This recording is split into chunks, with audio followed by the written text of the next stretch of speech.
Okay, and this is a 4K FoMaKo camera. This is with NDI-HX3. It is 4K 60 frames per second, and it does have an awful lot of ways to get the video to you. 3G SDI, HDMI, NDI, USB. It does have power over Ethernet, so that you don't necessarily need to use the power cord that comes with it if you don't want to. And this is the K600N. And it is a nice machine. But before I get to the machine, let me show you what comes with it. You do have that power source. This is a 12 volt 2 amp power source. It's small, which is nice. If you're going to use it, it can kind of hide there right beside it. But you don't necessarily need that if you have PoE switch in your setup. It does have controls, several different ways to control it. Here's the here's the serial port controller if you use that. It does also come with a wall mount, which is really nice. And it comes with the screws and the mounting points and mounting parts. Also just for the serial port.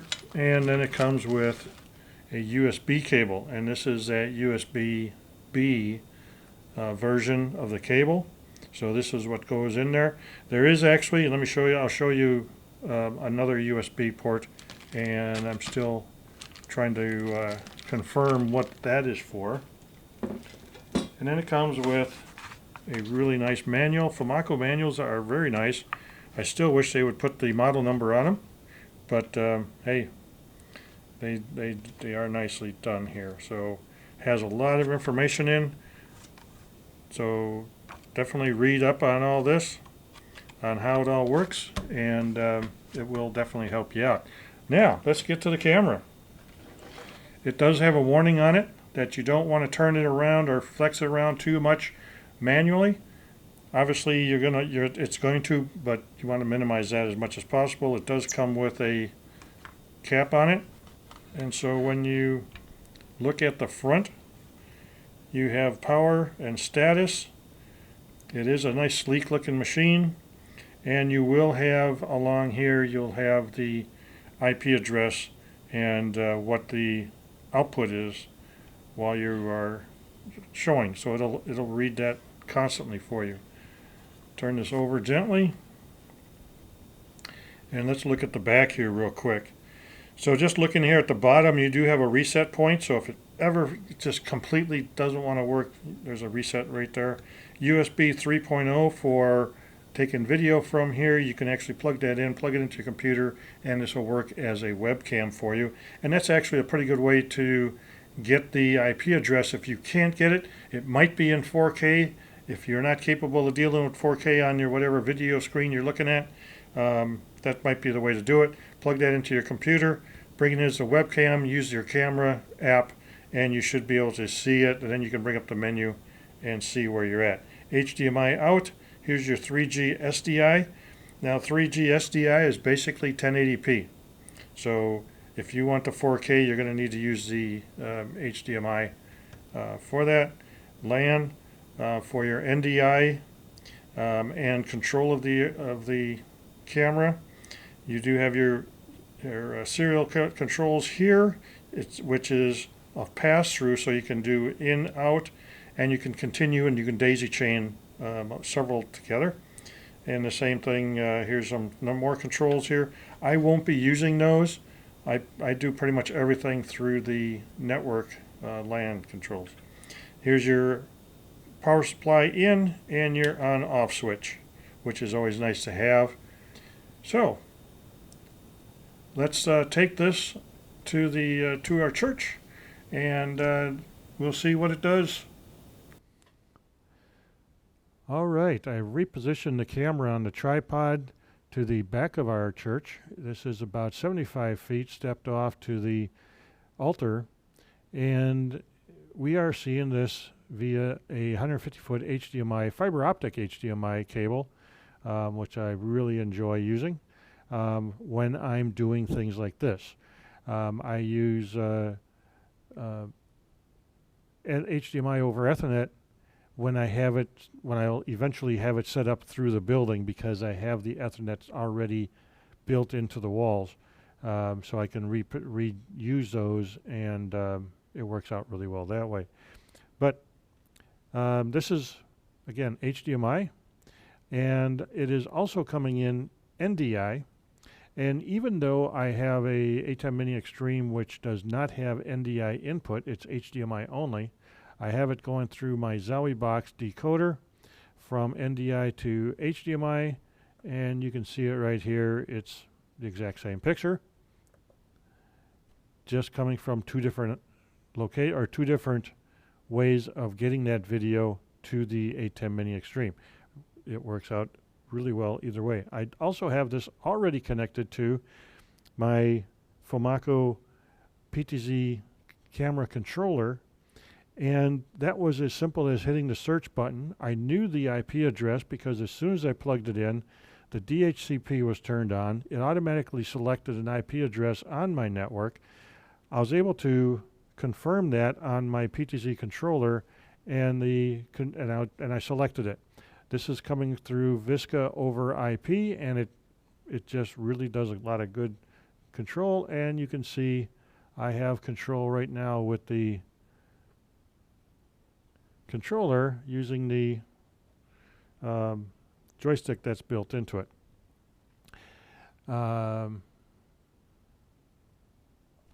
Really easy. So I can then set up some presets. So I'm going to set up a couple of presets. My first preset that we have set up on all our cameras in this church is preset 1, and this is going to be on the pulpit here where pastor's going to be, and you can see that dark wood back there does make it seem kind of dark in the corner. This is an evening shot. I don't have any outside light really coming in anymore, so there's no sunlight. This is all just lit up in the church. And let me see if I can adjust that at all. There we go, a little bit of help. And again, that adjustment was made on the PTZ camera controller and my ability to adjust the shutter speed. So you can do that same thing on the remote by using the menu. But just a little bit of shutter speed there, and I was able to bring in a little bit better picture. So I'm going to set this as position 1, preset 1. I'm going to move here to the altar. That will be preset 3. Don't know why, other than the fact that all of our presets are going to be pretty much the exact same thing. And then a wide angle of the front will be preset 2. And again, these will be, you can do the same thing on the remote. I just like using this at the moment. I'm going to go to 1. And you can see just how nice it moves. Very smooth, not jerky at all. It does bring up the call, and it tells you exactly what you're doing, and looking really good so far. I can then zoom in. I can zoom out, and this is really looking nice. So that is the FoMaKo K600N. I show you a little bit of NDI, show you a little bit of HDMI. Okay, so let's take a look real quick at the web interface for the FoMaKo K600N. And this is it here. And let me just put in the standard password, admin, and it takes us to, and it wants us to change the password, which is good, and it takes us to this page here. And what you can see here is kind of a shortened, it's missing a couple of things. So that's what I wanted to share with you here. Depending on the screen, 1080p, let's see if I can change this a little bit. And get a little bit larger screen in the display settings. It's 150%, so let's take that down to 100%. And as you can see, for me, this gets a little bit small, but that's all right for now. So now when we open this up, what we see is,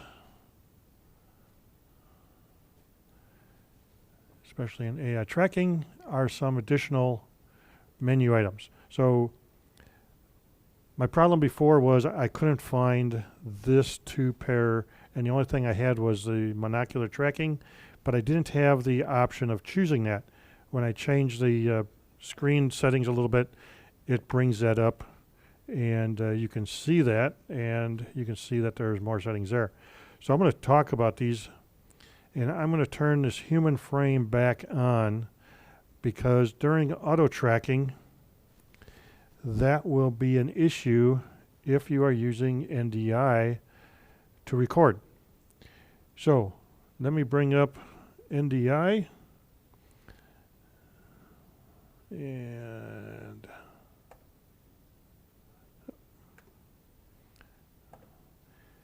there's the NDI screen. So right now I have NDI and HDMI both active with this camera. This is the NDI picture. This is the HDMI picture. Now let me show you why this is significant, and it's got to do with tracking. So if I turn on the auto tracking,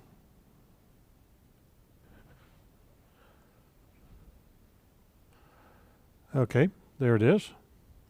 Now when I have NDI and HDMI up at the same time, and I'm using the auto tracking, what I should be getting here is a clear screen for HDMI, which is what I have right there. Now if I change over to auto tracking, you notice that I have basically the selection box around myself.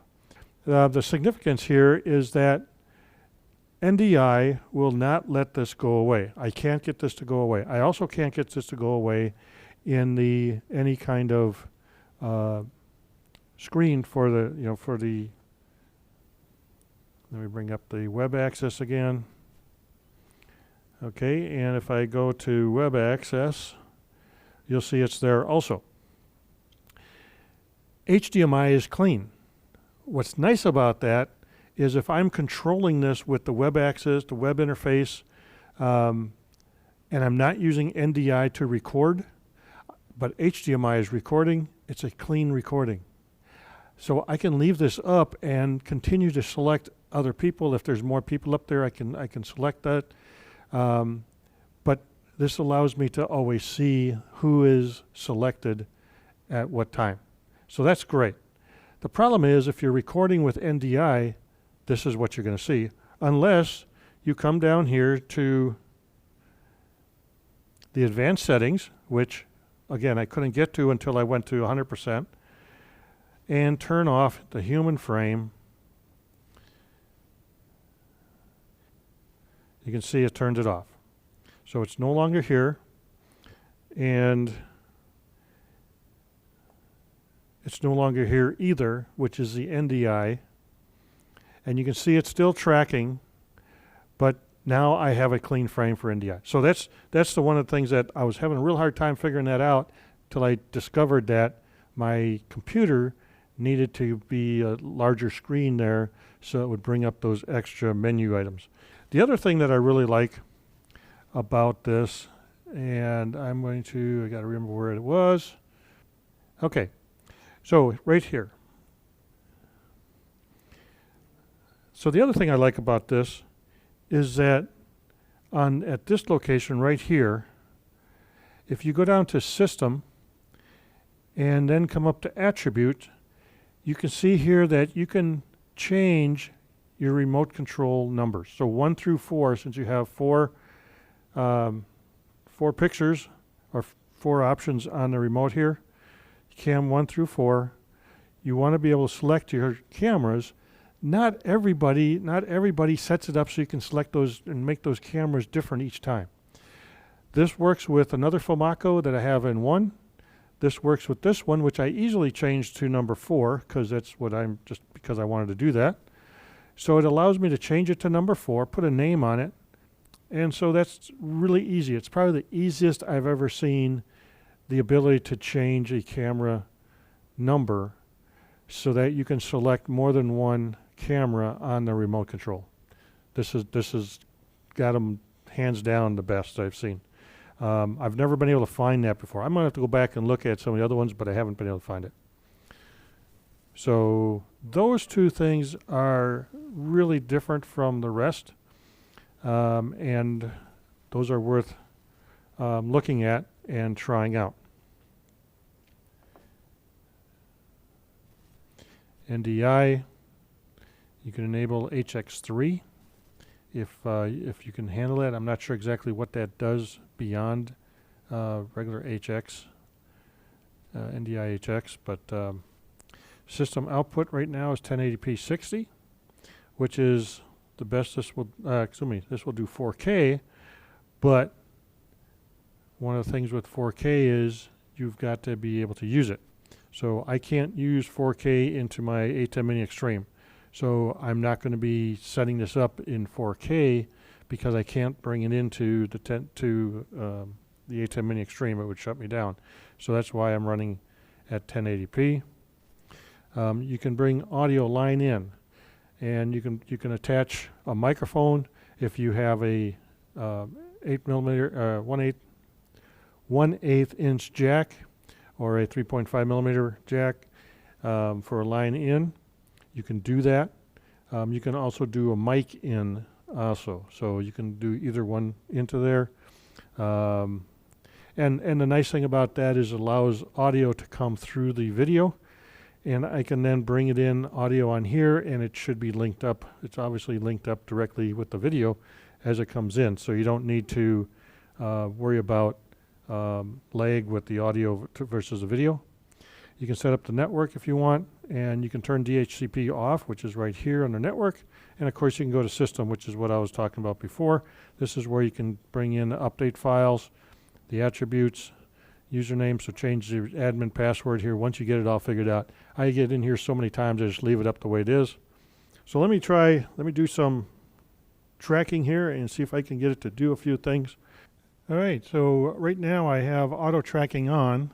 I'm using NDI to kind of keep an eye on what I'm actually doing with my phone, using a phone NDI monitor on the phone. And you can see that it's tracking me fairly nicely. Okay, so I've had others that tend to have issues coming back, keeping up with me. This is looking really nice. It's tracking good. It actually zoomed in fairly well, and I'm going to change that here in a moment, but I can do that in the menu. Excuse me, not in the menu, but in the web interface. I can change how big the picture is or how big the person is within the view. So that's pretty nice. I can turn off and get out of the way, and then turn it back on, and now it's going to stay there until suddenly I pop back into the screen, and then it shows me it has me and it follows me. So now let me change how big and how close it is. You can see it's following me around to my AV booth, and I'm going to once again bring up the web interface. Okay, I'm going to go to AI tracking. All right, so right here you can see in the body position I have set up for close-up. So I'm going to change that and come down here to full body, and it immediately resets itself a little bit so that it's giving me a full body. Now that was in real close, so it can't do any more than that. But now as you can see, I'm farther away. Now it's going to allow you to see from head to toe. And so that allows you to set this up how you want to. And again, this is one of the best interfaces I've seen on a camera, and this is really nice. It's not this easy with some of the other ones. In fact, I've had other ones where it won't even allow you to choose. It's just going to set it up the way it thinks it needs to be. And hopefully they change the interfaces on those. So now I'm going to go over here to half body and just change this over here to the screen again. And this again is the HDMI. I take it back. This is the NDI. Let me switch over to HDMI here real quick. There it is. Now this is half a body. So let's see what the difference is as I get out in front. And I can already see basically it chops off my feet. It keeps my head at near the top, and that's another option you can have. How many tenths of a screen down from the top? And I think right now I'm at 8 tenths, which puts me pretty near the top. So those are things that you can adjust. Really makes this auto tracking on this camera probably better than any other cameras that I have on my YouTube channel that I've reviewed. This really is the nicest auto tracking camera so far of all the ones I have. Now, why do I like the other cameras still? Well, even the ones that are the one that is the worst at auto tracking, I don't need it for auto tracking. I can use that for presets, and it works great for presets. So, okay, look at it for what you need. This one really does a great job of picking up what you want in your auto tracking and allows you to use it in many different ways. So right now, the K600N is the auto tracking winner.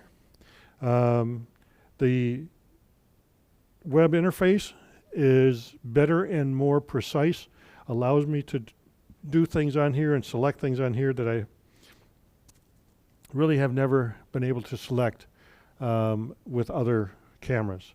So really, really nice. So right there's the headspace, 8 tenths from the top. I imagine if I change this and move this way down, you can see right there at 50%, my head's at 50% of the screen. With that, thank you very much for watching this review of the K600. If you really liked what you see, please subscribe, like, share. Again, thank you very much, and God bless.